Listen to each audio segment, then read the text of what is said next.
Hey everyone, it's Robin, Artist Island Crafts, and welcome to my studio. Today I'm going to be making a patchwork mug rug, and I will be using some leftover pieces of fabric from a Tula Pink layer cake. I believe it's Full Moon Forest 2, but you can easily make this from your scrap bin. I chose 6 2.5-inch squares for the patchwork section, a 4.5 by 6.5 focal print. You can use a solid fabric, but it's kind of fun to bring in a little bit of a print or a novelty fabric, especially if it's going to be matching your patchwork section. I have a piece of backing that's at least 9 by 7. I have a scrap piece of batting. I'll put the exact measurement down below in the description box. But I just grab a piece of scrap batting that's going to be larger than my patchwork piece. And I'll show you that when we get to that part. I'm using 100% cotton batting, but you can use whatever type of batting you choose, or maybe you want to use some fusible fleece. I'm going to start by laying my pieces out in a pleasing manner, whatever looks good to my eye. I'm going to be chain piecing these, and that just means as they're going through the sewing machine, I'm going to sew one piece right after the other. I'm going to take this side of the patchwork and place it right sides together on the left. Now, if you prefer, you can stitch it in rows. I like to do the columns. When I'm chain piecing, I just put a piece of scrap fabric underneath. That grabs the beginning threads and keeps them from bunching up underneath my fabric. Line everything up on the right-hand side. You can put pins or clips to hold everything together.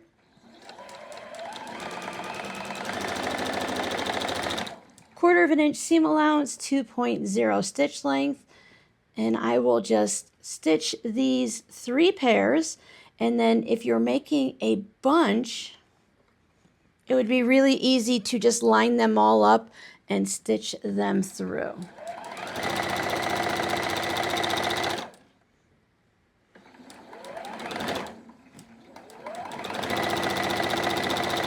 Once I finish my chain piecing, I'll just bring another piece of scrap fabric or the same one and put it back through. And that's going to hold my place until I come back to work on the next set of stitching. I leave them all lined up, and having those threads in between helps me not to get anything confused. There's only 3 rows, 6 pieces of fabric, but it's a good habit for me to get into for doing larger projects. Double check to make sure you have everything lined up the way you originally planned. Make any corrections that are needed. Now when I take these over to iron them, I want to iron each row into different directions so that I can easily nest the seams and avoid bulky seam areas. I like to do even to the left and odd to the right. Set the seams by giving it a quick little iron. And now setting the seams, that just takes those threads from kind of being a little up on top of the fabric to sinking them down into the fabric. If you feel it before you press it and set the seams, you'll be able to easily feel like a lump here going along that line. And then after you press the seams, it's smoother. So I know for the first one and the third one, I'm going to press them to the left. You can finger press them over to get a nice accurate pressing line.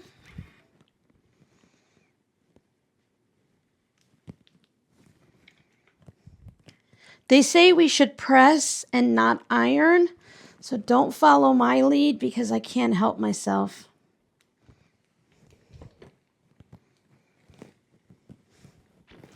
Now for this one, I want to press to the right. I just flip it over. And then remember to spin it back around. Now, if you sewed yours in a different order, you'll be doing it a little different, but I'm going to take the second one, put it on top of the top. By nesting the seams, if you look, this seam goes to the right and this one goes to the left. And when I put them together, there's a little bit of a ridge because you have extra fabric right here, and you can just feel them nest together. So if we open it up, you might be able to see how there's extra fabric right there. There's a little bit of a hump. So by putting these together, It's going to balance it out because we have thickness here and thickness there. Put a clip to hold it to when I go to the sewing machine. Sticking with the 1/4 of an inch, 2.0 all the way through. Make sure everyone stays lined up. Now you can take this over to your iron and press it right now, but since it's such a small project, I'm going to put this last piece on. Make sure I nest the seams and line everyone up evenly. Put my clip to hold it. Line up the top corner.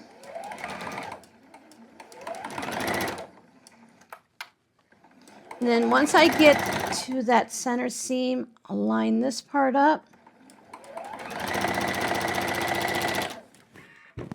Once again, set my seams, even though it's patchwork. Now you can press this in any direction. For the practice one, I went ahead and I pressed my seams open. Just to reduce some of that bulk, especially if we're going to be sitting like a coffee mug on it. And when I do that, I like to hold this side and I just nudge on that seam line to make this part stand up. Then I can pop it open with my finger. If you struggle with pressing your seams open, you can first finger press them and then finish it off.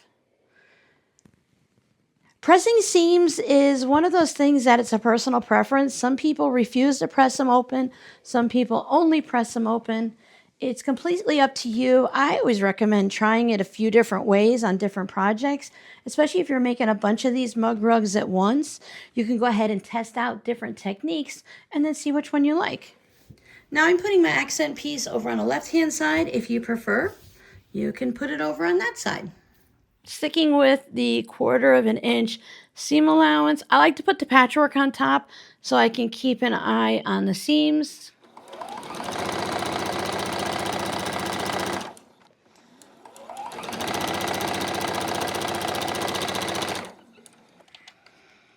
Set the seam, give it a nice little press, then press it open. At this point, my patchwork piece at the top of my mug rug measures 6.5 by 8.5. I like to add about an inch for the batting so I have wiggle room all the way around. I'm using cotton batting, so I like to press both together. By doing this, it helps the batting to stick a little bit to the fabric. It's a small project, but you can go ahead and use a spray basting. You can use pins. Now this one I did some crosshatch quilting on. I think this time I'm just going to do a little bit of straight line quilting. And this way I can change it up a little and see which way I prefer. I'm going to use a Hera marker, and a Hera marker, when you press down on the fabric, it makes a little bit of a crease or a groove there so that you can follow that and you don't have to worry about having any actual marking on your project. It will just go ahead and disappear when you iron it or just stay in the stitching line. Normally when I do patchwork, I do a 1/4 of an inch from each seam. I think what I'll do is each square is 2 inches. I think I'll go down the center and an inch from the seam. And then when I spin it this way, I can just go an inch from that seam and then just an inch going all the way across the accent fabric. I'm not pressing too hard, but it does allow me to see those quilting lines. I have a light yellow thread in my sewing machine, and I'm just going to quilt through the top layer and the batting because I'm not putting any binding on my mug rug. If you were to be using binding on your mug rug, you would want to put your backing piece, your batting, and your top fabric, and then quilt it, and then your binding will hold it all together. But since I'm not using binding, I'm just going to go ahead and quilt just through the top layer and the batting. Now you can change up your stitch length to whatever you like. I tend to use a 2.2 for this. I have my needle in the center so that I can just follow directly on that line. Since there's a lot of space in between, I will go ahead and cut my thread and then start new. And when I'm done, I'll look at it. If I think it needs some more quilting, I'll go ahead and add some more quilting. I might want to go across also. Mug rugs don't need a lot of quilting. They just need something to hold everything together. It's a really great place to practice different quilting stitches because everything is just small and contained. Now, if you don't want to cut your thread, you can just stitch to the next one.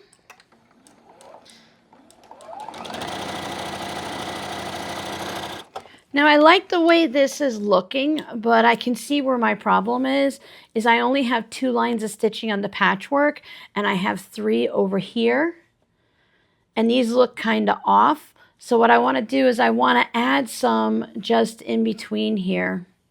You can stitch in the ditch, which is right along the seam. Small projects like this, again, it's a great way to practice those techniques.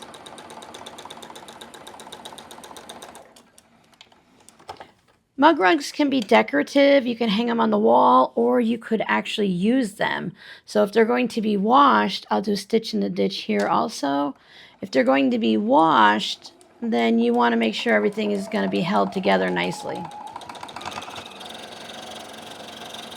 Once you've given it a good press, you can trim this side down. Now mine didn't have a ton of quilting, so it should still be 6.5 by 8.5. Yours may vary a little bit if your seam allowances were a perfect 1/4 inch, if you did some heavy quilting that caused it to crinkle in a little bit. And then spin it around. 8.5 by 6.5. Just make sure you don't have a big gap where you have your ruler here, but the fabric might have been a little smaller. But if you have a little section of the batting showing, as long as it's less than 1/4 inch, it's usually okay. Now our backing, I did cut it at 9 by 7 because I like it to be a little bit larger to give some wiggle room. Now this is actually cut directly from the layer cake so that it is 10 inches. I'll just scooch it down here a little bit. Pop some pins in it, and I put the pins in so that they were more towards the inside. So when I stitch around, then I don't have to worry about moving the pins while I'm sewing. When I take this over, I'm going to leave a section of it for turning it right side out. I'll start here, back stitch, stitch all the way around, and then back stitch, leaving a turning spot. You can leave it here, you can leave it there, you can leave it wherever you want. I find it's easier to leave it on the solid fabric here versus the patchwork where you have extra seams. So I'm using a 1/4 inch seam allowance, 2.0 stitch length. I'm going to start at the one end and back stitch. And then I'm just going to stitch all the way around, sewing the 2 pieces together.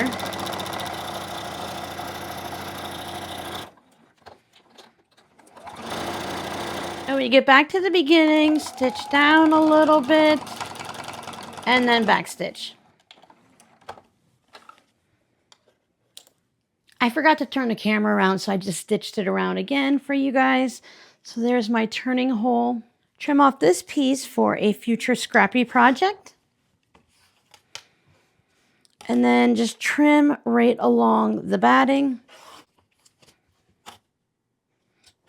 I'll also trim the excess just outside the stitching line on the corners, just to remove that bulk. So when I turn it right side out, there's not a big buildup of fabric and batting. Reach in through the opening. Turn everything right side out. This works really well for those of you that prefer not to do binding, that you don't enjoy it or you struggle with it. Then I'll just bring my corners out. Projects like this work really well without binding. It sits nice and flat still. And there's different tools that you can use to poke out the corners. I say the word poke, but you really just want to gently push them out. There are corner turning tools like this flamingo from flamingotoes.com. I like to use a crochet hook. Some people use knitting needles or an unsharpened pencil. And I just round it out and push it out a little bit there. And then do that on all four. Sometimes this works a little bit better if you have a stubborn corner. Just be careful, because if you push too hard, you can come right through the fabric, especially this one that doesn't have any batting or anything attached to it. If you push through and you get a hole, turn it back wrong side out, make a little bit larger seam allowance than that 1/4 of an inch, either in just these two sections or all the way around, and then just go back through the process and be a little bit gentler. It happens to all of us. I want to press this so that the front's on the front and the back is on the back to the best of my ability. Tuck in that seam allowance and give that a nice press too. Take it back to the sewing machine and I will do a top stitching, which is about 1/8 of an inch, give or take, all the way around. And that gives it that final look, and it also closes up that turning hole. Make sure everything stays tucked in and nice and straight and even.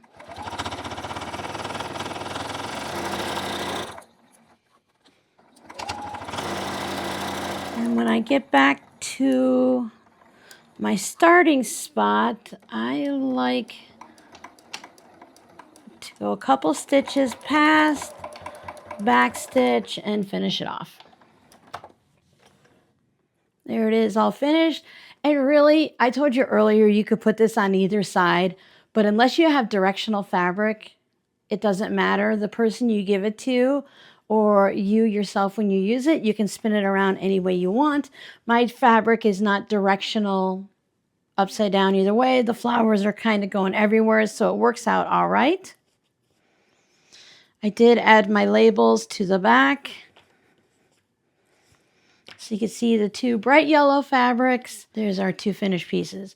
So you can see how this one has the crosshatch quiltings. Depends on what you like. This one has straight line. So I hope you enjoyed seeing another way to use some of your leftover fabrics to make a very useful project. If you'd like to see more projects like this, I'd love it if you hit that subscribe button, hype the video, and come back and see us in the next video where we'll be using some type of scrappy fabric to make something fun. Bye.